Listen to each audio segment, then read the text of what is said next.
అమీర్పేటలోని HMDA కార్యాలయంలో vigilance సోదాలు ముగిశాయి. ఉదయం నుంచి హెచ్ఎండిఏ కార్యాలయంలో అధికారులు తనిఖీలు చేపట్టారు. తనిఖీల్లో పలు డాక్యుమెంట్లను స్వాధీనం చేసుకున్నారు. డాక్యుమెంట్లను పరిశీలించి ప్రభుత్వానికి నివేదిక ఇవ్వనున్నారు అధికారులు. మరోవైపు సర్వీస్ ప్రొవైడర్లు డేటా మిస్సింగ్ పైన వివరాలను సేకరించాలని సీఎం ఆదేశించారు. 10 ఏళ్లలో జరిగిన భూముల అమ్మకాలపై కాంగ్రెస్ ప్రభుత్వం దృష్టి పెట్టింది. ఉమ్మడి రంగారెడ్డి, హైదరాబాద్ జిల్లాలో అన్యాక్రాంతమైన భూములపై ఫోకస్ పెట్టింది. అభివృద్ధి పేరుతో జరిగిన దోపిడీపైన స్పెషల్ ఫోకస్ చేసింది ప్రభుత్వం. మరో టౌన్ ప్లానింగ్ వింగ్ లో అవినీతి అక్రమాలపైన సీఎం సీరియస్ అయ్యారు. భూముల అమ్మకం ద్వారా వచ్చిన ఆదాయాన్ని బీఆర్ఎస్ ప్రభుత్వం ఎలా ఖర్చు చేసిందన్న దానిపై రేవంత్ సర్కార్ నజర్ పెట్టింది. దీనిపై మరింత సమాచారం మా ప్రతినిధి సునీల్ అందిస్తారు.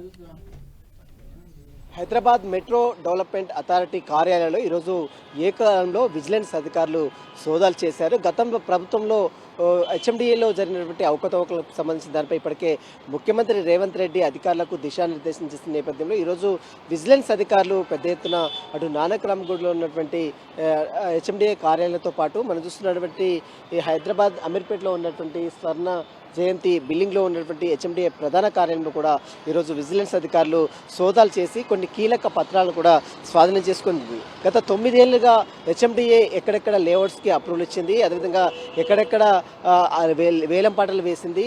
కోకాపేట, రంగారెడ్డి జిల్లా, ఉమ్మడి రంగారెడ్డి జిల్లా, హైదరాబాద్ జిల్లాలో సంబంధించిన భూముల వేలానికి సంబంధించి కావచ్చు, చెరువుల అన్యక్రతకు గురైనటువంటి చెరువులకు సంబంధించిన డేటాలకు సంబంధించిన దానిపై కావచ్చు, వీటన్నిటికీ భూములకు సంబంధించిన వ్యవహారం మొత్తం పూర్తి వివరాలు సమర్పించాలని ఇప్పటికే తెలంగాణ ప్రభుత్వం విజిలెన్స్ అధికారులకు ఆదేశాలు జారీ చేసిన నేపథ్యంలో ఈరోజు ఏకకాలంలో అటు విజిలెన్స్ అధికారులు అమీర్పేటలో ఉన్నటువంటి హెచ్ఎండిఏ కార్యాలయానికి చేరుకొని కొన్ని కీలక డాక్యుమెంట్స్ కూడా స్వాధీనం చేసుకోవడం జరిగింది. గత ప్రభుత్వంలో ఉన్నటువంటి హెచ్ఎండిఏ అధికారులు ఎవరైతే ఉన్నారో వారికి సంబంధించి కూడా పెద్ద ఎత్తున ఆరోపణలు వినపడ్డాయి. ఇటీవల మనం చూస్తాం హెచ్ఎండిఏ మాజీ డైరెక్టర్గా ఉన్నటువంటి శివబాలకృష్ణ సంబంధించి ఆదాయాన్ని మించినటువంటి ఆస్తులకు సంబంధించి దానిపై ఇప్పటికే ఏసీబీ అధికారులు కేసు నమోదు చేసుకోవడం జరిగింది. వారి ఇంట్లో సోదాలు చేసిన తర్వాత దాదాపు 500 కోట్ల మేరకు ఆస్తులను గుర్తించారు. ఇక ఎక్కడెక్కడ లేఅవుట్స్కి శివబాలకృష్ణ అనుమతులు ఇచ్చారు, వీరికి సహకరించినటువంటి ఐఏఎస్ పాత్ర ఏమిటి, వీటన్నిటిపై మాత్రం కులంకషంగా ఏసీబీ అధికారుల వైపు దర్యాప్తు కొనసాగిస్తుంటుంది. మరోవైపు గత ప్రభుత్వంలో అధికారులు ఎవరైతే ఉన్నారో వారందరూ కూడా భారీ ఎత్తున అవినీతి అక్రమాలకు పాల్పడ్డారంటూ కూడా ఇప్పటికే అనేక ఫిర్యాదులు కూడా అటు ప్రభుత్వ దృష్టికి రావడం జరిగింది.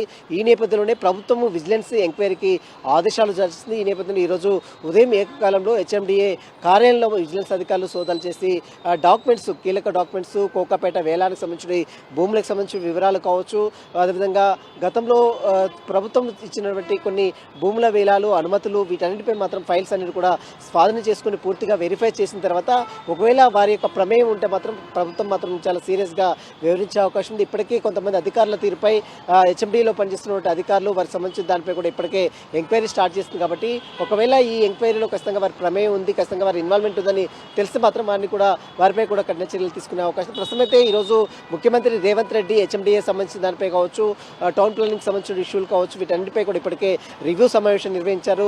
అధికారుల దగ్గర నుంచి పూర్తి ఆధారాలు సేకరించిన తర్వాత హెచ్ఎండిఏలో భారీ ఎత్తున అక్రమాలు జరిగాయి. గత ప్రభుత్వంలో జరిగినటువంటి 9 ఏళ్లలో ప్రభుత్వం ఇచ్చినటువంటి అనుమతులు, లేఅవుట్స్, అదేవిధంగా హెచ్ఎండిఏ అధికారులు ఇచ్చినటువంటి అనుమతులు, వీటన్నిటిపై మాత్రం ప్రభుత్వం పూర్తిగా ఆధారాలు సేకరించాలని ఇప్పటికే విజిలెన్స్కి ఆదేశాలు చేసింది. కాబట్టి విజిలెన్స్ అధికారులు ఈరోజు స్వాధీనం చేసుకున్న డాక్యుమెంట్స్ అన్ని కూడా వెరిఫై చేసిన తర్వాత ప్రభుత్వానికి ఒక నివేదిక ఇచ్చిన తర్వాత దానికి సంబంధించిన దానిపై ఎలాంటి నివేదిక ఇస్తుంది, దాంట్లో ఎవరెవరి పాత్ర ఏంటి అనే దానిపై కూడా పూర్తి వివరాలు కూడా బయటపడే అవకాశం ఉంది. ఒకవేళ వాళ్ళని ఖచ్చితంగా ఇన్వాల్వ్మెంట్ ఉంటే ప్రభుత్వ అధికారులు హెచ్ఎండిలో పనిచేస్తున్న అధికారుల ప్రమేయం ఉంటే మాత్రం ఖచ్చితంగా వారిపై కూడా ప్రభుత్వం కఠిన చర్యలు తీసుకునే అవకాశం ఉంది. ప్రస్తుతం అయితే సోదాలు మాత్రం ముగిశాయి. ఆ సోదాలకు సంబంధించిన దొరికినటువంటి డాక్యుమెంట్స్ అన్నిటి మాత్రం ప్రస్తుతం అయితే విజిలెన్స్ అధికారులు వెరిఫై చేస్తున్నారు. వెరిఫై అంతా కంప్లీట్ అయిన తర్వాత ప్రభుత్వానికి నివేదిక సమర్పించిన తర్వాత మరి వీరిపై ప్రభుత్వం ఎలాంటి నిర్ణయం తీసుకున్నది మాత్రం వేచి చూడాల్సి చెప్పవచ్చు.